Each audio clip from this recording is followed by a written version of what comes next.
What does it mean when a nation's party and businesses deeply entwine for global resources?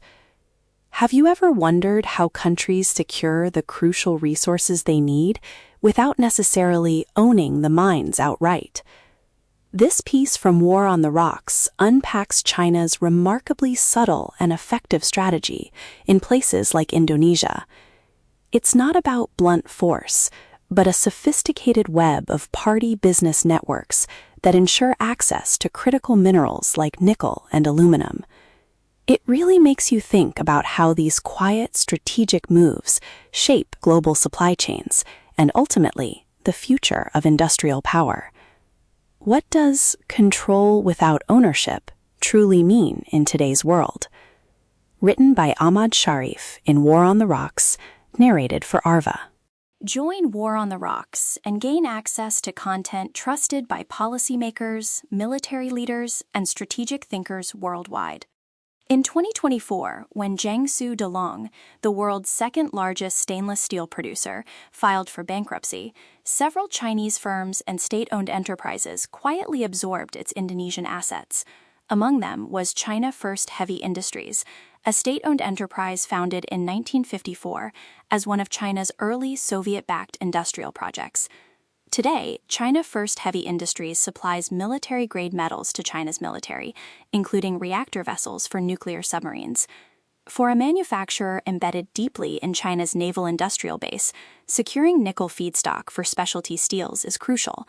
The episode reveals China's strategy for critical minerals.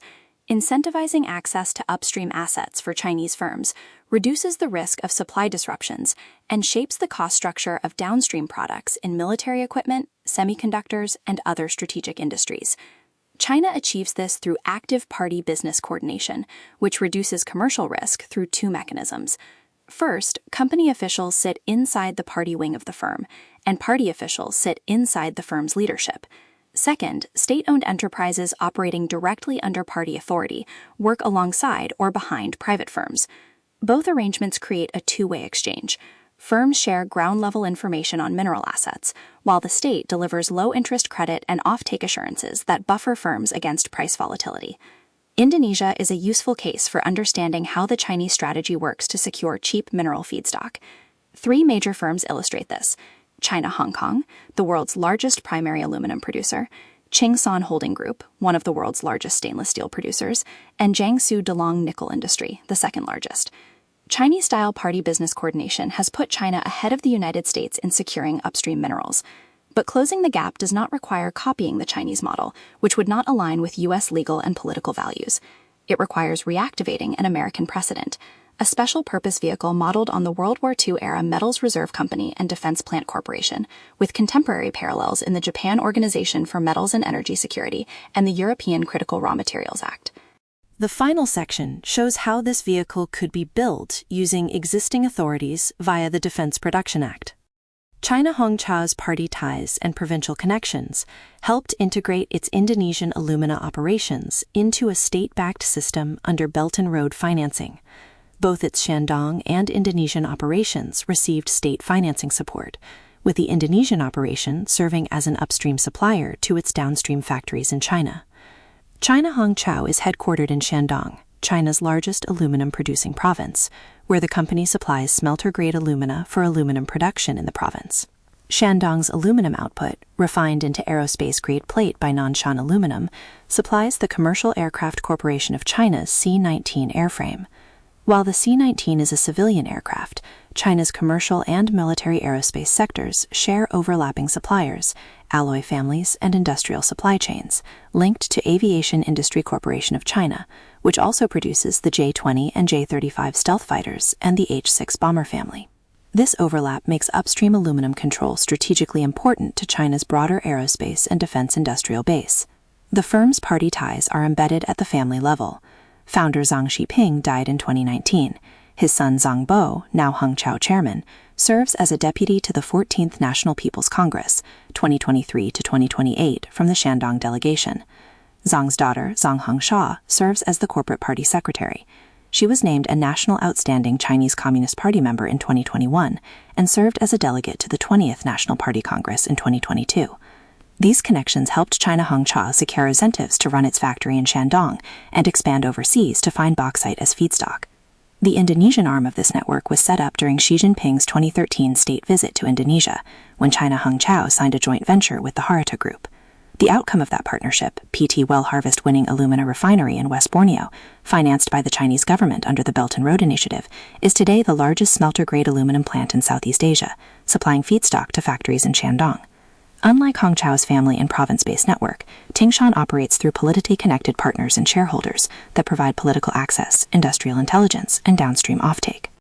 This helps the firm secure upstream nickel assets and integrate Indonesian production into China's stainless steel and battery supply chains. Tsingshan's largest and most profitable operations are in Indonesia, where it runs the country's two largest nickel processing complexes, Morowali and Weda Bay. The firm also operates in Zimbabwe and Argentina. At Weda Bay, its partner Huayu Cobalt is chaired by Chen Shuihua, a National People's Congress delegate, who in 2024 tabled the battery material policy shaping China's battery strategy. The other partner, Genshi Holding, is chaired by Zhang Yuting, who concurrently served as party committee secretary and general manager of state-controlled Jushi Group Co. Ltd., China's largest glass fiber producer. Zhang resigned from the general manager position but kept the party role. Tsingshan is also a major supplier to Contemporary Amperex Technology Limited, the world's largest electric vehicle battery producer, whose founder, Robin Zhang Yuqin, is a national-level member of the Chinese Communist Party's advisory body. Through that position, the firm has direct access to inform the party on what the battery sector needs to succeed, including which subsidies matter most. It is not surprising, then, that Contemporary Amperex Technology has more than 20 embedded party branches operating inside the company. Having influential partners is common in business, but in China, where the economy is heavily driven by state subsidies and support, those partners deliver early access to the government's industrial agenda and, at the same time, assurance on offtake and subsidies. The Jiangsu Delong case shows how Beijing quietly secures strategic assets through both state-owned and state-aligned private firms. Delong's Indonesian operations were large and profitable, making them strategically valuable. As the company fell into financial distress, 3 existing Chinese partners moved to absorb Delong's Indonesian operations: CNGR Advanced Material Co. Ltd., a state-aligned battery materials producer, Shaiman Shangyu, a municipally state-owned commodity trader, and China First Heavy Industries. China First Heavy Industries had held a minority stake in Delong's Indonesian nickel operation since 2018. When Delong filed for bankruptcy in 2024, the state-owned firm expanded its position, moving from minority co-investor to majority shareholder in PT Virtue Dragon, Delong's largest nickel processing facility in Indonesia. China First Heavy Industries leadership is embedded in the Chinese Communist Party. Current chairman and corporate party secretary Liu Jicheng was appointed in May 2025, and his predecessor, Su Peng, was rotated in December 2024 to chair China State Shipbuilding Corporation, the prime contractor for the People's Liberation Army Navy submarines and surface combatants. China First Heavy Industries is also one of only 3 Chinese firms capable of producing the largest nuclear-grade forgings, including the reactor pressure vessels used in nuclear-powered submarines. Because these forgings rely on nickel-bearing specialty steels, securing nickel supply chains is strategically important for the firm. As with Tsingshan and China Hong Kong, the ownership circle is sustained by state-linked financing, subsidies, and networks, keeping Delong's assets within a closed group of well-connected Chinese entities. In the West, manufacturers that depend on specific materials occasionally take equity stakes in upstream assets and even acquire those companies when they face financial trouble. The Chinese version is different. Information on asset valuations, operational capacities, and reserves circulates only within a closed network of state-aligned firms. What enables this is party embedment and state incentives that push firms, whether Delong or China First Heavy Industries, to keep assets within the circle. Within that circle, asset valuations and deal processes stay internal, leaving outside buyers with little visibility and no clear entry point, including from the Indonesian side where the assets are located. This stands in contrast to when the Indonesian government acquired 51% of Freeport-McMoran's second-largest copper mine after Chile in 2018, where the state came in as a buyer. The financial incentives the Chinese Communist Party offers to private industry only work when firms can secure and operate strategic assets. State support is reciprocal, not blind. Here is how Chinese firms secured Indonesia's minerals at highly competitive prices. In 2020, Indonesia banned exports of nickel ore, followed by copper and bauxite, as part of a broader push to move processing onshore. Global prices spiked since the country holds roughly 45% of the world nickel reserves. Western firms criticized the policy, but Chinese firms did not. Instead, Chinese firms moved upstream into Indonesian processing and gained access to 3 cost advantages that offset the ban. First, Jakarta offered 5 to 15-year tax holidays for investors building downstream capacity. Second, the government's domestic ore pricing decoupled from world markets, generally pricing ore 25 to 30% below international benchmarks, giving domestic smelters cheaper ore. Third, Indonesia's coal domestic market obligation requires producers to sell at least 25% of output domestically at a government-capped price, also typically 25 to 30% below global benchmarks. All 3 Chinese firms run coal-fired captive power at their Indonesian smelters. Together, these incentives cut production costs by close to 50%. Geology added a 4th advantage. Indonesian nickel ore averages around 1.8% nickel content, and bauxite around 45%, meaning that 100 kilograms of nickel ore yields at most 1.8 to 2 kilograms of nickel metal. The rest is waste. Building processing capacity near the mines cut the logistics cost of shipping ore to China and eliminated the need to manage massive volumes of tailings on Chinese soil. Cheap upstream input from Indonesia matters, but it is only part of the story.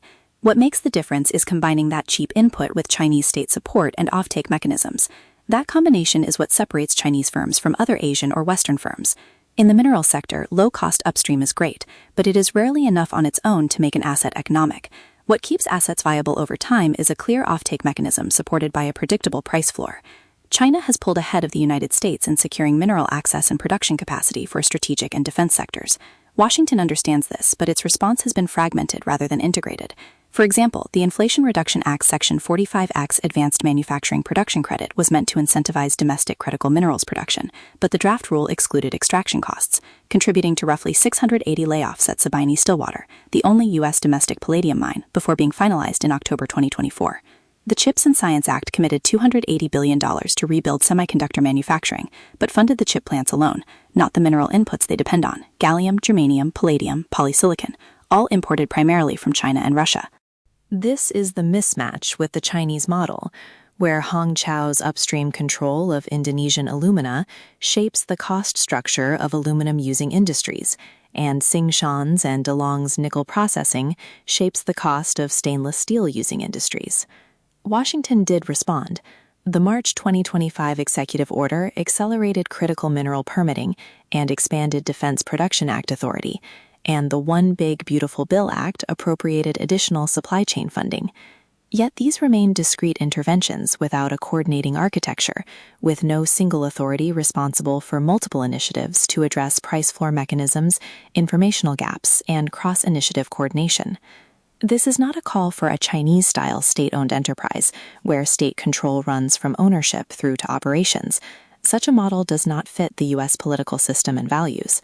A special purpose vehicle is a more limited instrument, a legally distinct, government-backed entity created to fund projects, streamline coordination, and manage contracts with private firms, without assuming operational control. Its main purpose would be to reduce the gap on securing minerals crucial for strategic and defense sectors. The special purpose vehicle would have 3 main functions. First, it would absorb selected, not all, cost risks the private sector typically refuses to bear.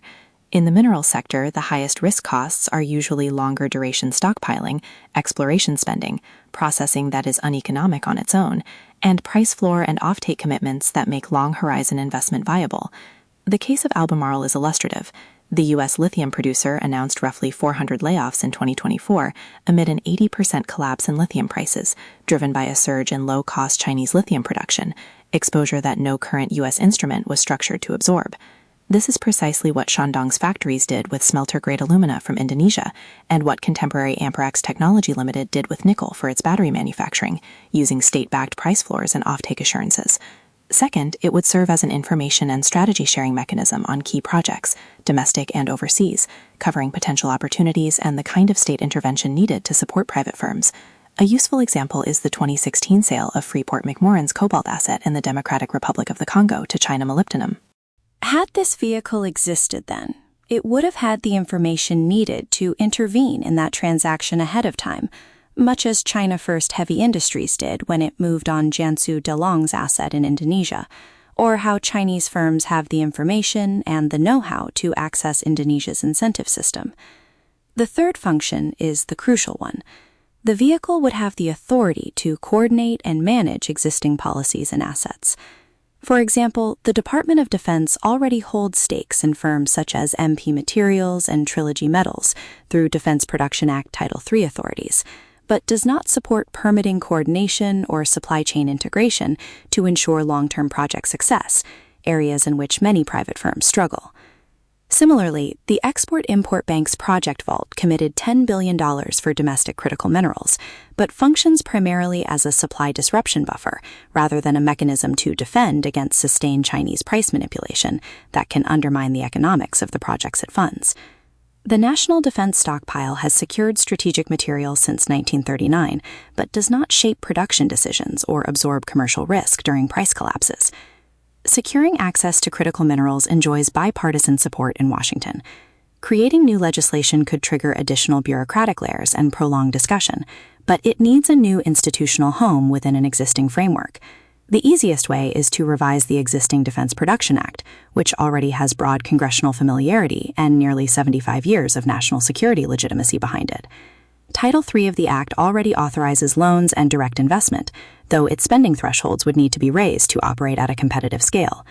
The congressional authorization for this new vehicle would also provide an opportunity to add something missing from the existing legislation: authority to formalize interagency coordination and deploy price floors, offtake, and processing subsidies. The Defense Production Act was itself designed with sunset mechanisms and periodic reauthorization, making it a natural fit for a time-bound intervention with built-in oversight. The three cases share a common architecture. Whether through family-embedded party ties at Hongqiao, politically connected partners at Tsingshan, or state-owned enterprise acquisition at Delong, the Chinese state absorbs commercial risks that private firms cannot bear alone and coordinates action among firms toward a common strategic end. The special purpose vehicle proposed here is not a structural imitation of the Chinese system. It would use instruments the United States already has to underwrite exploration, processing, and offtake, and add a function that does not yet exist: a coordinating authority that connects actors, streamlines initiatives, and closes informational gaps. Under the Defense Production Act, it would be temporary. Once the gap is closed, its functions would return to private firms, just as the Metals Reserve Company and Defense Plant Corporation did after World War II. If the United States fails to match Chinese state industry cooperation in the critical minerals race, the result may not be dramatic, a sudden cutoff or emergency shortage, but it will be no less dangerous. Without strong U.S. government support, American defense contractors or downstream producers may end up paying a premium for feedstock or quietly scaling back production because that feedstock is too expensive or too scarce to justify the expenditure. A country that cannot reliably source the minerals for its aerospace plate or naval steels does not suddenly lose the ability to build those systems. It just becomes slower, more expensive, and more dependent on a competitor that spent decades making sure that would happen. Amat Saref is a doctoral candidate at Johns Hopkins School of Advanced International Studies. His research examines the political strategies used by U.S. and Chinese firms to secure overseas assets in the natural resources sector. Before joining Johns Hopkins, he spent nearly a decade at the Jakarta office of Bauer Group Asia, advising private firms on political and regulatory environments in Indonesia and Southeast Asia. Image, Ministry of Public Works of Indonesia via Wikimedia Commons.